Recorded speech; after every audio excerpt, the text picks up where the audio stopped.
President Biden is spending his last day at the UN climate conference, pledging to cut methane emissions and deforestation to help combat global warming. His promises come as Congress continues to debate over the president's economic agenda, which would give millions to fighting climate change.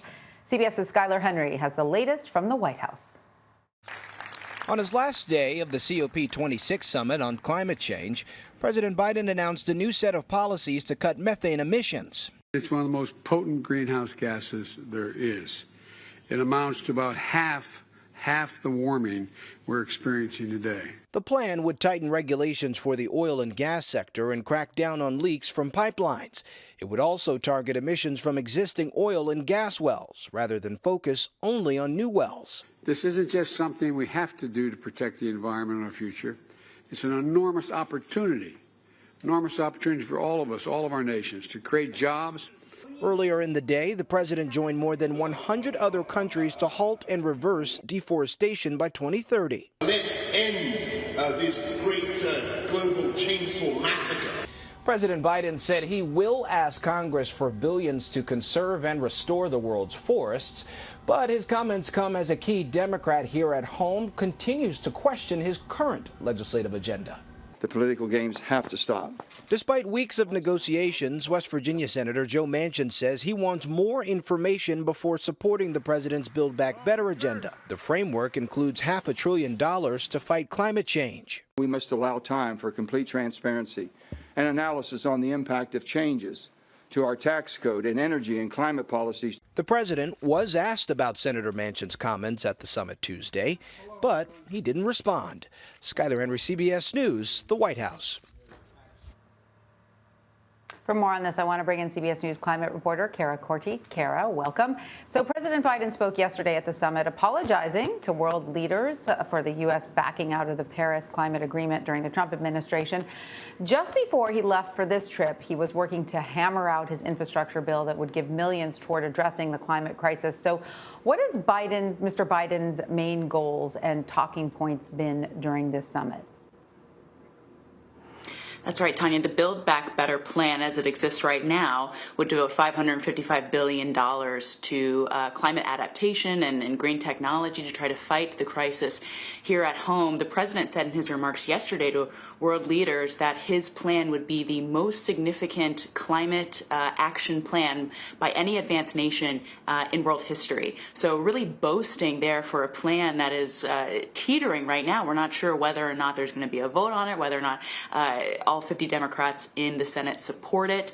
You kind of have to contrast that tone, that kind of boastful, more leadership, very, very strong tone with the apology that you mentioned.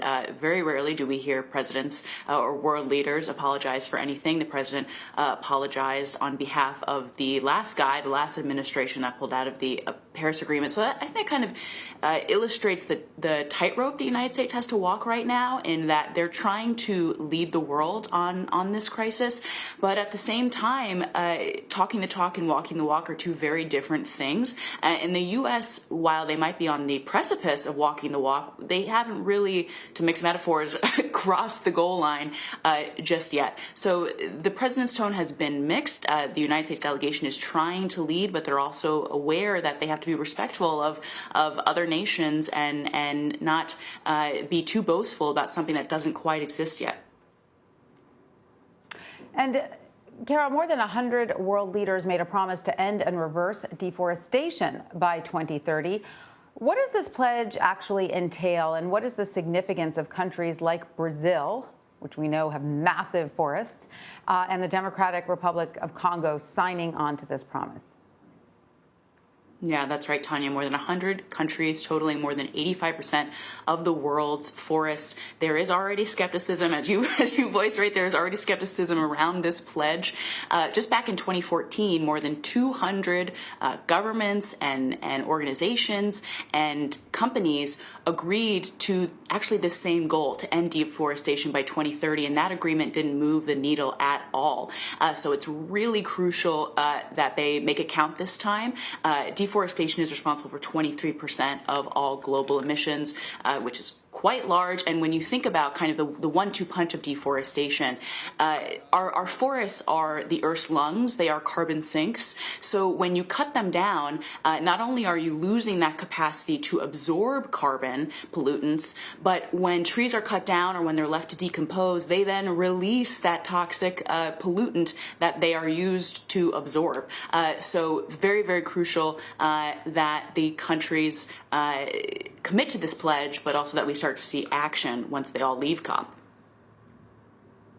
And a number of nations also committed to a methane pledge. What did they agree to, and how significant is that announcement? Yeah, once again, more than 100 countries have so far committed to this methane pledge. Tanya, we expected this to come out of COP. A lot of people figured that of all things, there would be some kind of international methane pledge. That is because a lot of people refer to methane, or methane as they call it across the pond. Methane is kind of seen as a low-hanging fruit.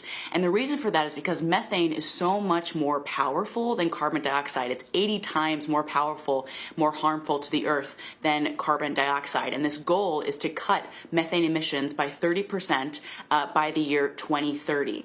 That's important because, as we said, it's so vastly powerful, but also methane lasts in the atmosphere for a shorter amount of time than carbon. So if you can extract it, you don't have to worry about its effects lasting decades and decades and decades. That's how carbon works. With methane, you can reduce it and get rid of it a lot faster than carbon.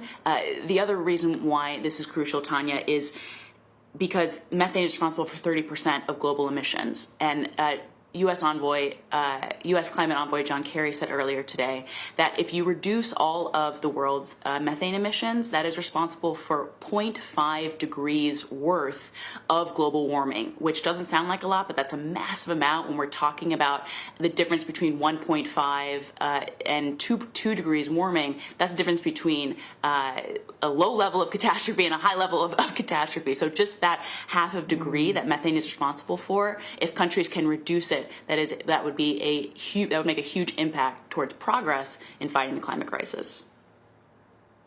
And of course, when it comes to the global cooperation that is needed to fight this crisis, there's always the push and pull between the larger, more industrialized nations and the smaller ones.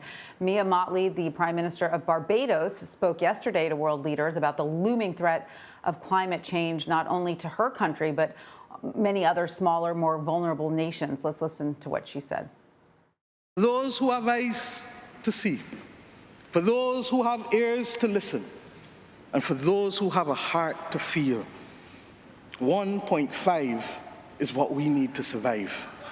2 degrees, yes, SG, is a death sentence for the people of Antigua and Barbuda, for the people of the Maldives, for the people of Dominica and Fiji, for the people of Kenya and Mozambique, and yes, for the people of Samoa and Barbados. So it's particularly crucial, right, for certain countries that we get a handle on climate change. What sort of action is Mottley and other leaders from countries that face that sort of immediacy from the climate crisis, what are they calling for? Yeah, I think it's important, Tanya, to contextualize this, that when we talk about global warming, we're talking about global average temperatures, this 1.5 to 2 degrees.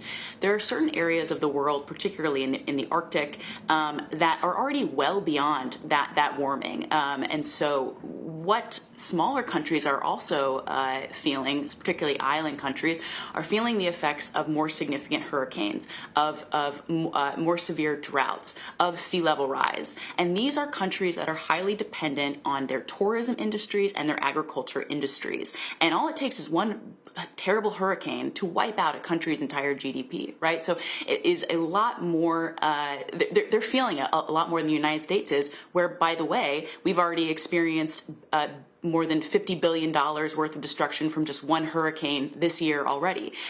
So the smaller nations are really begging larger nations like the United States for the climate finance, the international climate financing that they're owed through the Paris Agreement.